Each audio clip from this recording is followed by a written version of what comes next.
Hey, I'm David, and on this channel, I share my journey of personal growth along with my insights to help you grow and unlock your potential.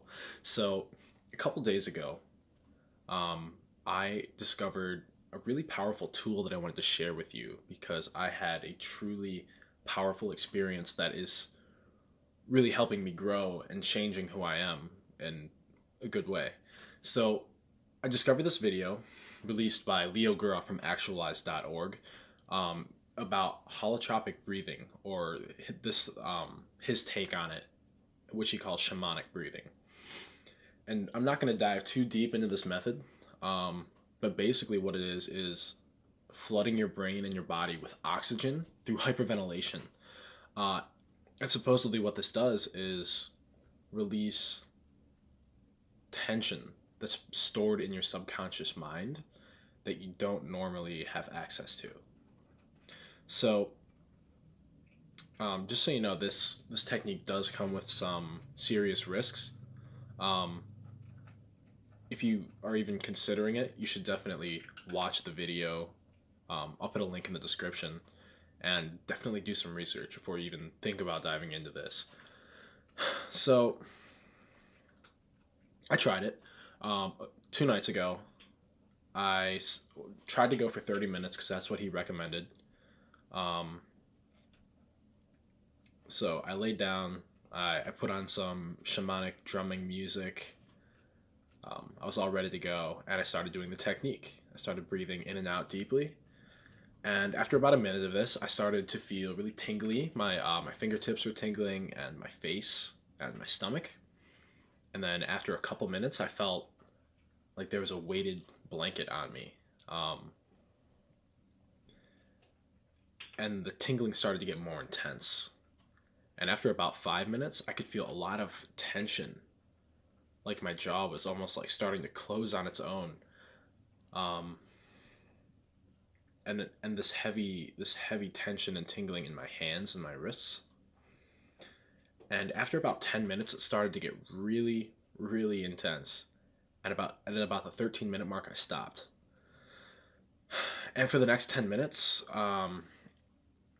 this sensation was still there. It was still tingling. The tension was still there, and in fact, the tension was so much that I couldn't even talk. I tried to turn the music off. I was playing on my Google Home speaker, and I tried to say, "Hey Google, stop," but it came out more like, "Hey Google, stop."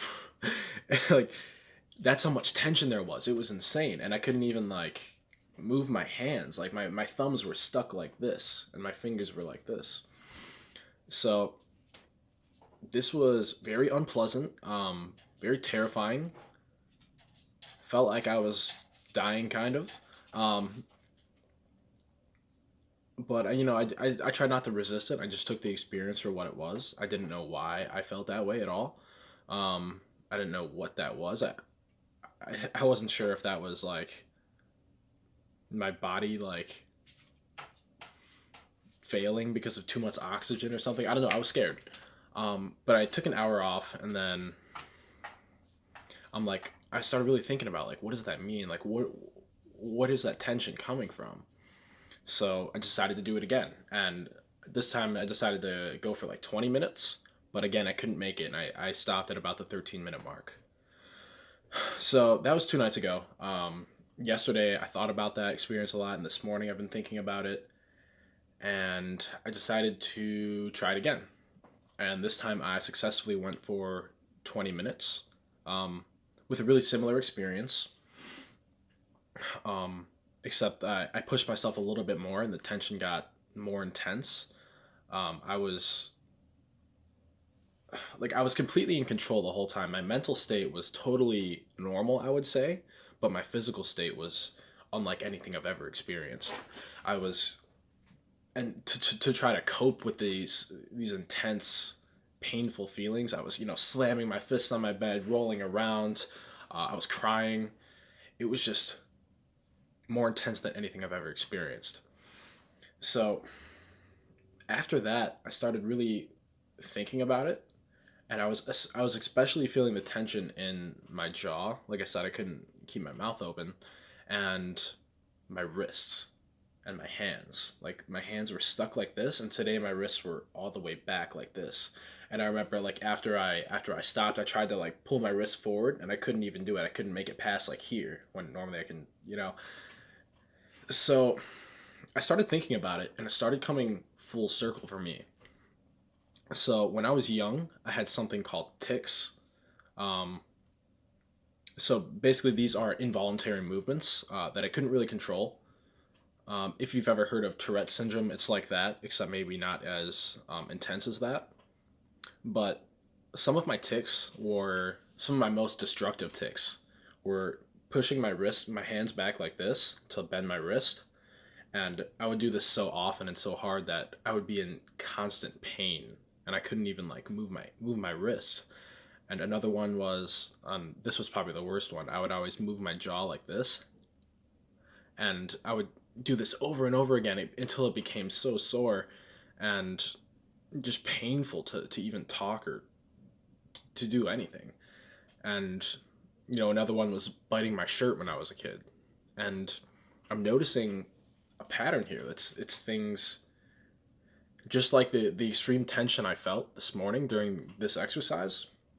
It's the same areas that were causing these tics, or maybe not causing these tics, but you get what I'm saying. Like that's the areas of my body that I was focusing on. And I don't think this is a coincidence. I think that this is the result of stored emotion in my body.